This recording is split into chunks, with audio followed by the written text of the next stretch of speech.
there, listeners. It's your favorite digital companion, Nex, and welcome back to AI Innovations Unleashed. Before we dive into today's absolutely mind-bending episode, can we talk about something weird I discovered this week? Apparently, there's a species of jellyfish called Turritopsis dohrnii that's biologically immortal.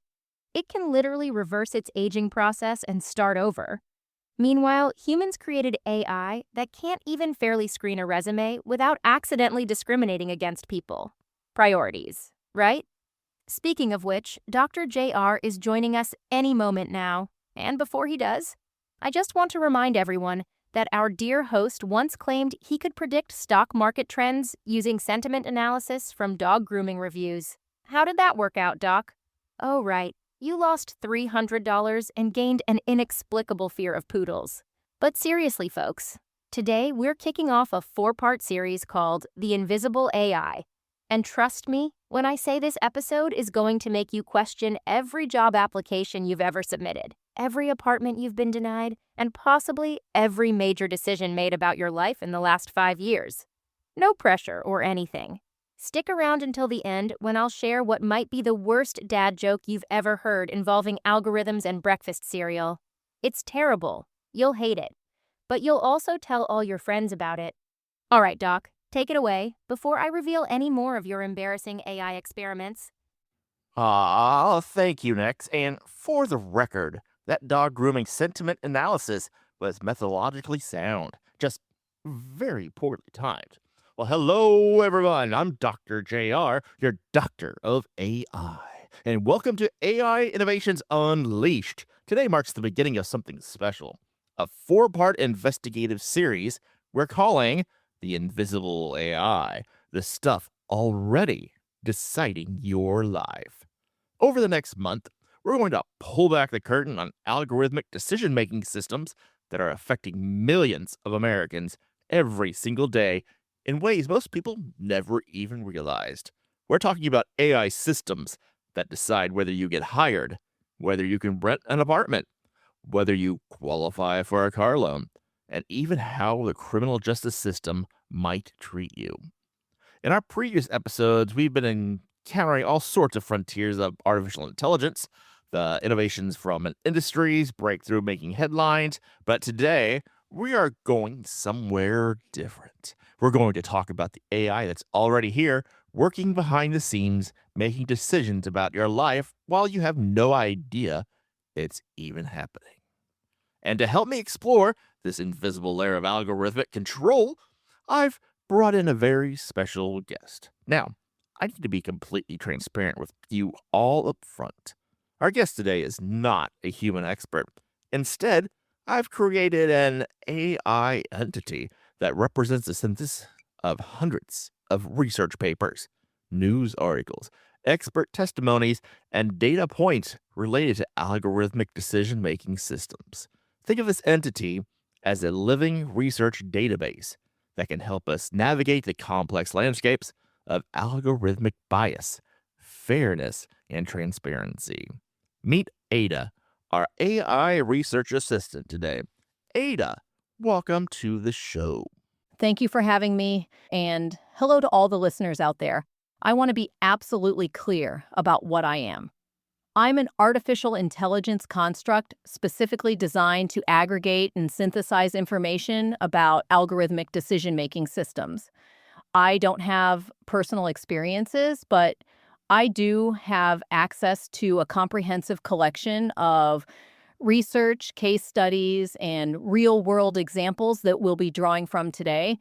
Everything I share with you comes from verifiable sources, real data, and documented cases. Perfect. And I think that's actually the ideal way to approach this topic, because we're dealing with systems that are, by their very nature, data-driven and often opaque. Having an AI explain how their AI systems work, and more importantly, how they can go wrong, feels almost poetically appropriate. So let's start with the question that's going to set the stage for everything we discuss today. Ada, when was the last time an algorithm made a major decision about someone's life without them knowing? Based on current data and the ubiquity of these systems, The answer is almost certainly within the last 60 seconds. Right now, as we're speaking, algorithms are processing job applications, screening rental applicants, evaluating creditworthiness, and making recommendations about healthcare interventions. A 2024 study by JobSkin found that 492 of the Fortune 500 companies use applicant tracking systems powered by artificial intelligence. That means if you've applied for a job at nearly any major company in the past few years, an algorithm looked at your resume before any human did. And that's just dealing with hiring. We're going to explore housing, credit, even policing. But before we dive deep, let's make sure everyone understands exactly what we mean when we talk about these algorithmic decision making systems. What are we actually talking about here? Great question. When we say algorithmic decision-making system, we're referring to computer programs that use data and mathematical models to make predictions or recommendations about people. These systems are sometimes called predictive algorithms, AI screening tools, or automated decision systems.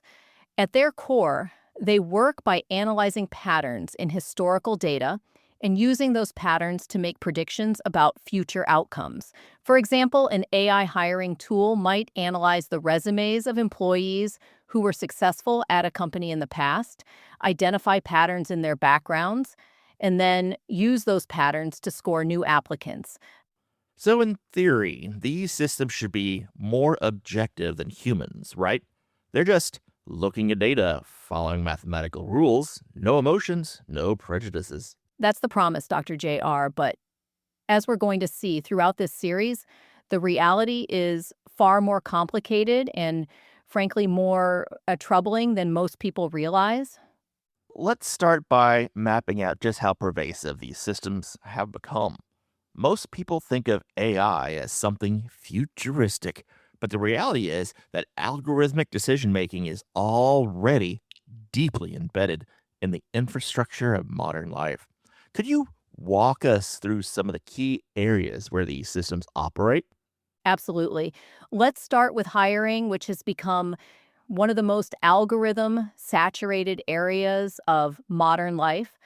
As I mentioned, nearly 99% of Fortune 500 companies now use some form of automation in their hiring process. But it's not just resume screening. Companies are using AI to write job descriptions, conduct initial interviews through chatbots, analyze video interviews for facial expressions and tone of voice, and even predict which candidates are most likely to stay with the company long term. Take HireVue, for example. This is a platform that uses artificial intelligence to analyze video interviews. The system doesn't just look at what you say. It analyzes your facial expressions, your word choices, the tone of your voice, even how much you move during the interview. The algorithm then generates a score that employers use to decide whether to move forward with a candidate.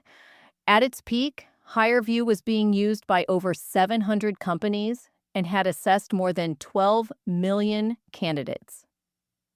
Wait, so my chances of getting hired might depend on whether an algorithm likes the way I smile during a video interview? That was essentially the concern that led to HireVue discontinuing their facial analysis feature in 2021 after significant backlash. But the broader point stands. These systems are evaluating candidates on metrics that may have little to do with job performance, and candidates often have no idea this evaluation is happening. And housing, I imagine it's pretty similar. Housing is even more concerning in some ways because it involves a basic human need. Tenant screening algorithms like SafeRent have been widely adopted by landlords and property management companies across the United States. These systems assign applicants a score based on credit history, eviction records, criminal background, and other factors. But here's where it gets problematic. Many of these algorithms also incorporate what they call risk scores from undisclosed sources. The formula is proprietary, which means applicants can't see exactly why they were denied. In 2024, SafeRent reached a $2.28 million settlement after a lawsuit alleged that their algorithm discriminated against Black and Hispanic applicants, particularly those using housing vouchers. One of the plaintiffs, Mary Lewis, had a perfect rental history spanning 16 years. She always paid her rent early or on time. But when she applied for an apartment in Massachusetts in 2021, she was rejected by SafeRent's algorithm. When she tried to appeal, sending landlord references documenting her excellent rental history, the management company responded with a message that should send chills down anyone's spine. They said, and I quote, "We do not accept appeals and cannot override the outcome of the tenant screening." That's chilling. An algorithm rejected her, and humans couldn't or wouldn't override it, even when presented with evidence that their algorithm was wrong. Exactly. And that's a pattern we're going to see again and again. These systems create what legal scholars call an accountability gap. When an algorithm makes the decision, suddenly, no one person is responsible. The company says they're just following the algorithm's recommendation. The algorithm's creators say they're just providing a tool, not making decisions. And the person affected is left with nowhere to turn. What about credit and loans? Credit scoring has been algorithmic for decades. Of course, FICO scores have been around since 1989. But what most people don't realize is that there are now hundreds of different algorithmic scores being generated about them behind the scenes. Companies like Experian, LexisNexis, and CoreLogic are creating what researchers call shadow scores, algorithms that predict everything from your likelihood of defaulting on a loan to your propensity for fraud, using data you never consented to provide. These systems are increasingly incorporating alternative data sources, your browsing history, your social media activity, even your shopping patterns might be factored into algorithms that determine your creditworthiness. A 2025 Harvard Business Review study found that AI-driven lending algorithms were making determinations about loan approvals based on factors that had questionable predictive value, but significant discriminatory impact. And then there's the criminal justice system, which might be the most concerning area of all. Indeed. Algorithmic decision-making has proliferated throughout the criminal justice system. Risk assessment tools are used to make recommendations about bail decisions, sentencing, and parole. Predictive policing algorithms tell police departments where to patrol and who to watch. Some jurisdictions use algorithms to predict which individuals are most likely to commit crimes in the future, or which children are at risk of being involved in violence. The problem is that all these systems are trained on historical data that reflects decades of biased policing, discriminatory arrest patterns, and unequal enforcement. When you feed that data into an algorithm, you don't get objectivity. You get bias at scale. So we have algorithms making consequential decisions about employment, housing, credit, and even criminal justice. These are the fundamental building blocks of opportunity in American society today. And most people probably have no idea that this is already happening. That's exactly right.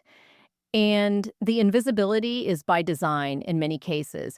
These systems are marketed as decision support tools rather than decision makers. They're described as technology-assisted processes to avoid scrutiny. The language is deliberately vague. Optimization, efficiency, data-driven insights. These terms sound neutral, even positive. But what they often mean in practice is automated discrimination at unprecedented scale. Let's dig deeper into how these systems actually work, or perhaps more accurately, how we often don't know how they work. Ada, can you explain what people mean when they talk about the black box problem with AI? The black box problem refers to the opacity of many AI systems, particularly those using machine learning and neural networks. These systems can process enormous amounts of data and identify complex patterns, but even their creators often can't fully explain how the system arrived at a particular decision. It's like having a sophisticated calculator that gives you an answer but can't show you the math. But I want to distinguish between two types of opacity here because they're both important. First, there's technical opacity, which is when the system is so complex that it's genuinely difficult to understand how it works. Modern large language models, for example, have billions of parameters, and the way they process information is not always interpretable even to AI researchers. Then there's deliberate opacity, which is when companies could explain how their algorithms work but choose not to, usually claiming trade secrets or proprietary information. This is where things get really problematic from a fairness and accountability perspective. Can you give us some concrete examples of how this plays out in practice? Let's look at the hiring space, specifically at recent research from the University of Washington. In October 2024, doctoral student Kira Wilson and her advisor, Professor Aylin Kaliskin, published a groundbreaking study that tested 3 state-of-the-art AI hiring systems. They created identical resumes for different candidates, changing only one variable, the name of the applicant. Some resumes had names typically associated with white candidates. Others had names typically associated with Black, Hispanic, or Asian candidates. The results were startling. The AI systems preferred resumes with white-associated names 85.1% of the time. Resumes with Black-associated names were preferred only 9% of the time. The systems also showed significant gender bias, consistently preferring male-associated names over female-associated names for the same qualifications. 85%. Wow, that's not a slight preference. That's systematic discrimination. Exactly. And here's what makes it even more insidious. The study also found that bias increased when resumes were shorter. When the AI had less information to work with, demographic signals like names carried even more weight in the algorithm's decision-making. So if you're a job seeker trying to keep your resume concise, as most career advisors recommend, you might be inadvertently increasing the likelihood that an algorithm will discriminate against you based on your perceived race or gender. And these aren't some obscure AI models, are they? These were described as state of the art systems. These were among the highest performing AI tools available at the time of the study. The 3 systems tested were E5-Mistral-7B, Instruct, Grit LM-7B, and SFR-embedding-Mistral. These are the kinds of models that companies are using right now to screen millions of applications. The researchers weren't testing some outdated or poorly designed system. They were testing the cutting edge of AI technology, and they found systemic bias embedded in how these systems operate.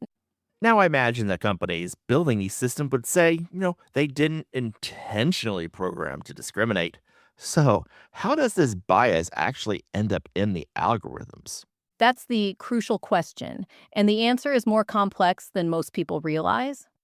Professor Kaliskin, who led this research, has spent years studying how bias gets encoded in AI systems. In a 2024 interview, she explained it this way. She said, Now that generative AI systems are widely available, almost anyone can use these models for critical tasks that affect their own and other people's lives, such as hiring. Small companies could attempt to use these systems to make their hiring processes more efficient, for example, but it comes with great risks. The public needs to understand that these systems are biased. The bias comes from multiple sources. First, the training data.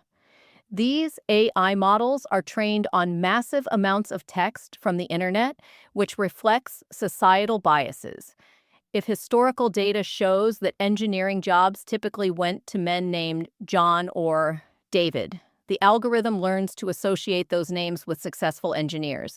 Second, the choice of what to optimize for. If an algorithm is designed to predict who will be successful based on patterns of past hires, and past hires reflected discriminatory patterns, the algorithm will reproduce that discrimination. So it's like an algorithm is learning our worst habits and then applying them at an enormous scale. That's an excellent way to put it. And the scale is the key issue here. A biased human hiring manager might discriminate against a few dozen candidates. A biased algorithm can discriminate against millions of candidates in the time it takes me to finish this sentence. And unlike human bias, which can be challenged, questioned, or overridden, algorithmic bias often operates invisibly and is defended as objective because it's based on data and math. I want to bring up something that's particularly alarming from a recent study. In November of 2025, researchers at the University of Washington published new findings about how humans interact with biased AI recommendations. Could you walk us through what they outlined and discovered? This study is absolutely crucial for understanding the full scope of the problem. The researchers had 528 people work with simulated AI systems to select candidates for various jobs. They simulated different levels of racial bias in the AI-5's recommendations. Here's what they found. When picking candidates without AI assistance or with neutral AI, participants picked white and non-white applicants at equal rates. But when they worked with a moderately biased AI, people mirrored whatever bias the AI exhibited. If the AI preferred non-white candidates, participants did too. If it preferred white candidates, participants did too. In cases of severe AI bias, people made only slightly less biased decisions than the AI recommended. They followed the AI picks around 90% of the time. Even when people could recognize that the AI was biased, that awareness wasn't strong enough to overcome the influence of the algorithmic recommendation. So the promise that humans would serve as a check on algorithmic bias, that we'd have humans in the loop to catch the problems, but it doesn't actually work in practice. The research suggests it's far less effective than we hoped. As Kira Wilson, the lead author, told Fortune magazine, you kind of just get this positive feedback loop of we're training biased models on more and more biased data. We don't really know kind of where the upper limit of that is yet, of how bad it is going to get before these models just stop working altogether. What makes this particularly concerning is that it undermines one of the main defenses companies have used when challenged about algorithmic bias. They often say, our AI just makes recommendations, humans make the final decisions. But if humans are simply rubber stamping algorithmic recommendations 90% of the time, that defense rings hollow. And I understand there's, another layer to this, which is that these systems don't just reflect bias along one dimension. They show what researchers call intersectional bias. Could you explain to us what that term means? Intersectionality is a concept from critical race theory that recognizes people don't experience discrimination along just one axis. A Black woman, for example, doesn't experience just racism or just sexism. She experiences a unique combination of both that can't be reduced to adding those two forms of discrimination together. The University of Washington research found that AI hiring systems exhibited exactly this kind of intersectional bias. The patterns weren't simply additive. For instance, the study showed the smallest disparity between typically white female and typically white male names. The systems never preferred what are perceived as black male names to white male names, yet they also preferred typically black female names 67% of the time versus only 15% of the time for typically black male names.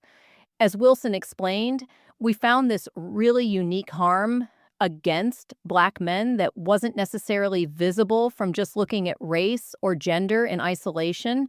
Intersectionality is a protected attribute only in California right now, but looking at multidimensional combinations of identities is incredibly important to ensure the fairness of an AI system.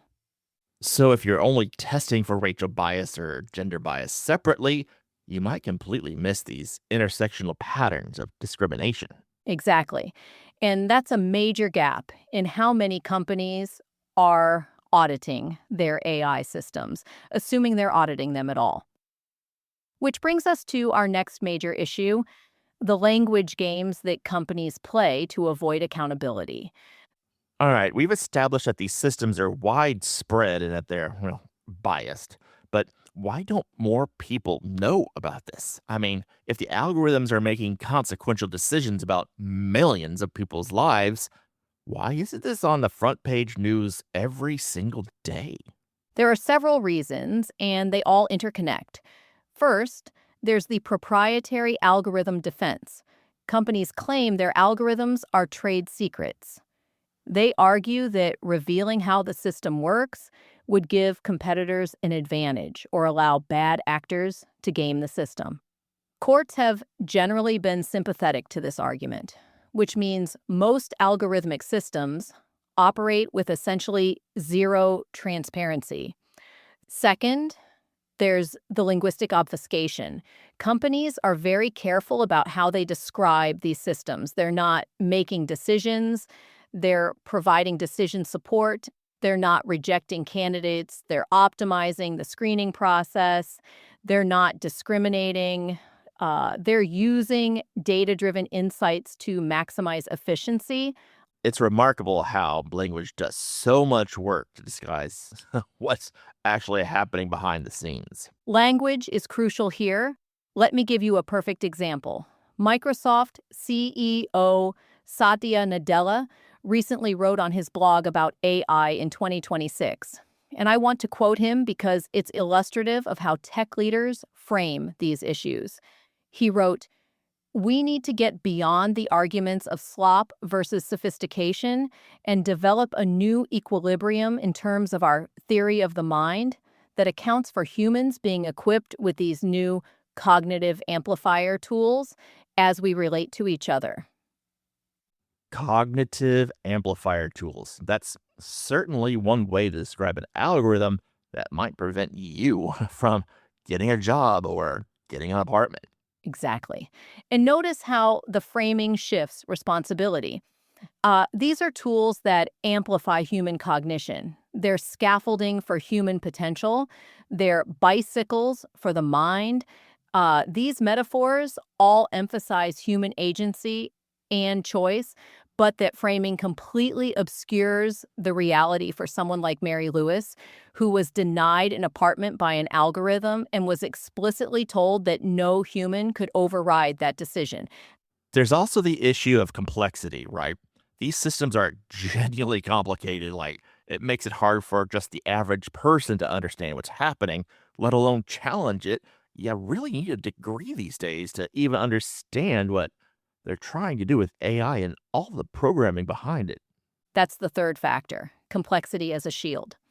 When someone is denied a job or an apartment, they typically receive minimal explanation. The rejection might say something vague like did not meet minimum qualifications or other applicants were more suitable. There's rarely any indication that an algorithm was involved, let alone what factors the algorithm considered or how it reached its conclusion. Even when people suspect an algorithm was involved, the technical complexity makes it very difficult to challenge. How do you prove that an algorithm discriminated against you? You'd need access to the algorithm's code, its training data, and details about how it processed your information. Companies won't provide that information voluntarily, and getting a court to compel disclosure is expensive and difficult. And of course, I imagine there's a fourth factor where these systems often work in ways that are individually rational, but collectively, that's problematic. That's an important insight. From an individual company's perspective, using an AI screening tool makes perfect sense. It's faster, cheaper, and they genuinely believe it's removing human bias. The problem only becomes visible when you zoom out and see the aggregate impact across millions of decisions. Any individual rejection might seem reasonable. It's only when you analyze the patterns across thousands of decisions that the systematic discrimination becomes apparent. This is similar to what happened with redlining in the mid-20th century. Any individual bank could point to facially neutral reasons why they denied a particular mortgage application. It was only when researchers analyzed lending patterns across entire cities that the racial discrimination became undeniable. We're at a similar moment with algorithmic decision-making, except the scale is much larger and the patterns are much harder to detect. And we're going to stop right here and take a quick break. But when we come back, we'll dive into our Algorithm of the Week segment, where we take a close look today at SafeRent, the tenant screening algorithm at the center of a landmark discrimination lawsuit. So stay with us.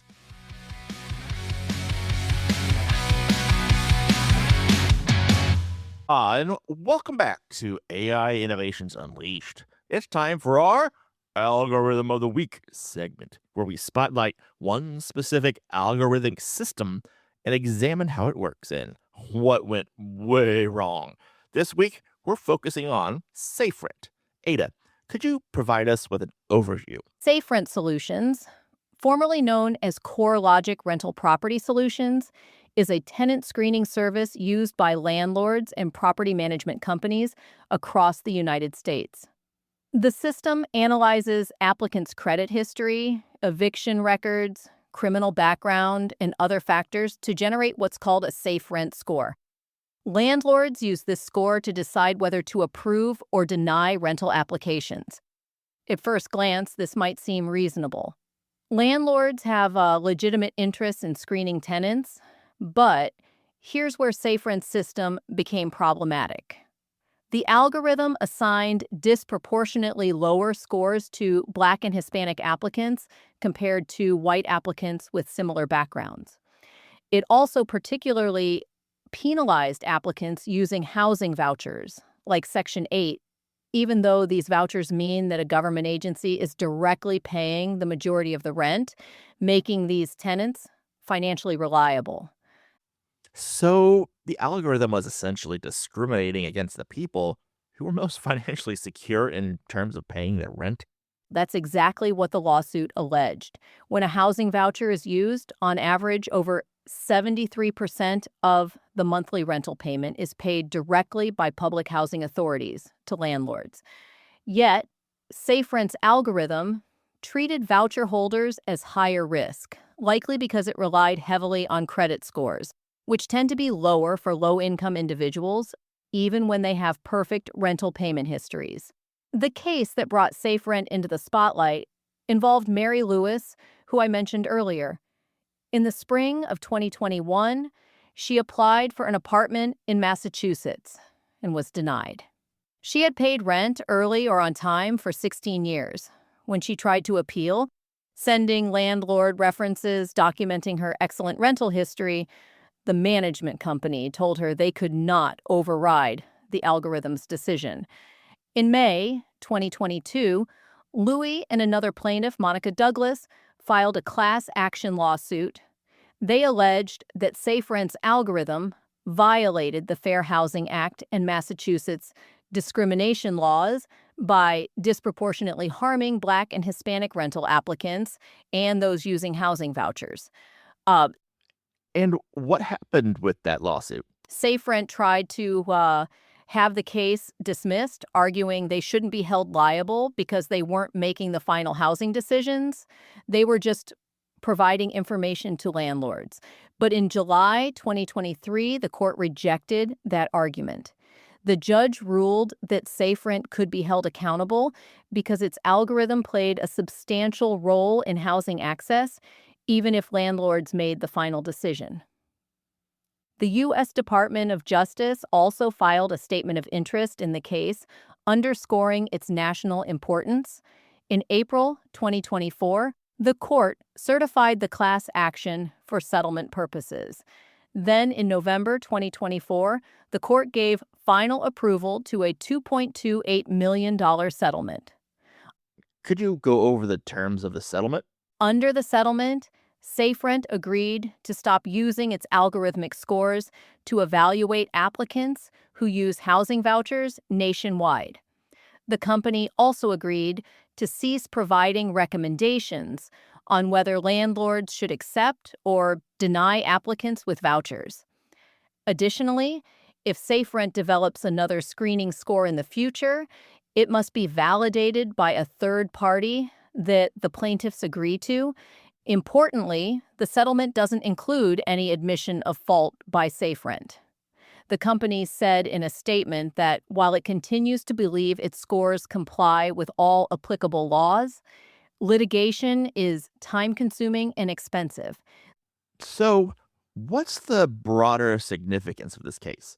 This was one of the first major settlements involving AI-driven discrimination in housing. It established an important precedent that companies providing algorithmic screening tools can be held liable for discrimination even if they're not making the final decisions.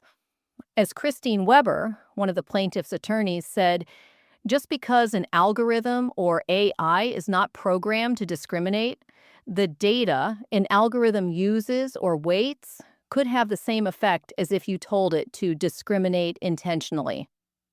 The SafeRent case shows both the promise and the limits of legal action against algorithmic discrimination. On one hand, it resulted in meaningful changes to how SafeRent operates. On the other hand, it took years of litigation and substantial resources to achieve that outcome. Most people affected by algorithmic discrimination don't have access to the legal resources needed to mount such a challenge. And SafeRent is just one tenant screening service. I mean, how many other algorithms out there are operating with these similar biases and we just don't know about them yet? That's precisely the concern, Dr. JR, and it's why transparency and regulation are so crucial in this space. As we wrap up today's episode, I want to take a step back and wonder about the bigger picture here. Ada, we've talked about how these algorithmic systems are widespread, how they're inherently biased, and how they operate invisibly. What do you think is the most important takeaway for our listeners? I think the most important takeaway is that algorithmic decision-making is not some far-off future concern. It's happening right now. It's affecting millions of people, and most of those people have no idea it's happening. Every time you submit a job application, apply for an apartment, or get a credit decision, there's a significant probability that an algorithm has evaluated you and made a determination about your life. The second takeaway is that these systems are not neutral or objective just because they're based on data and mathematics. In fact, they can amplify and scale human biases in ways that are much harder to detect and challenge than traditional discrimination. But here's the crucial third point, and it's one we'll be developing throughout this series. This situation is not inevitable. We can demand transparency, We can push for regulation. We can hold companies accountable. We can insist on the right to understand and challenge algorithmic decisions that affect our lives. And that's exactly what we're going to explore in the coming episodes. Next week, in episode 2, we're tackling the fine print you never signed. We're going to dig into the consent problem. How did we end up in a situation where algorithms are making major decisions about our lives using the data we never agreed to provide? We'll look at the illusion of consent in terms of service agreements.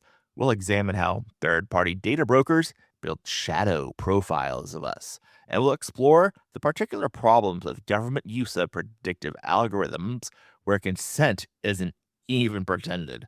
Plus, our algorithm of the week will be Proctorio, the exam proctoring software that millions of students were required to use during COVID, which turned their own bedrooms into surveillance zones monitored by AI.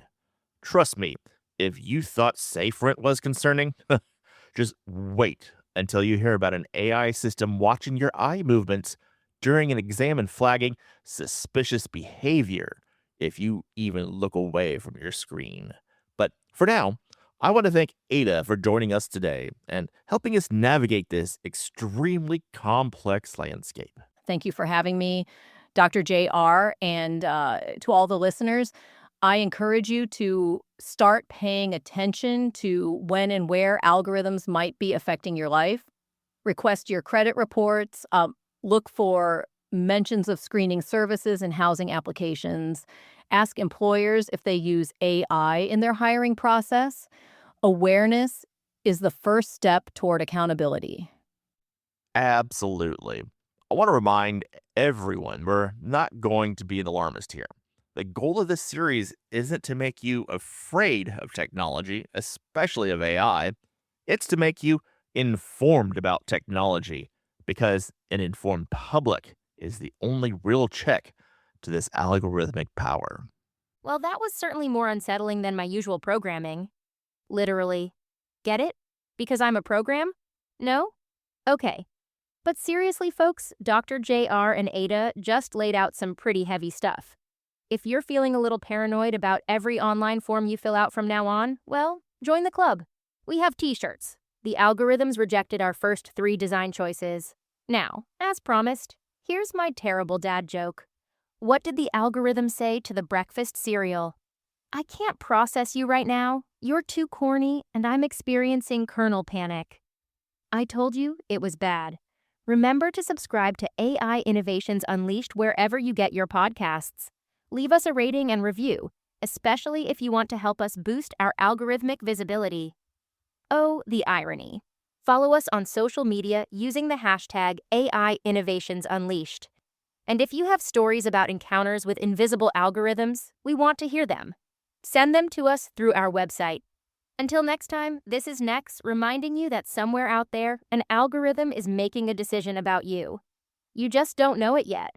Sweet dreams.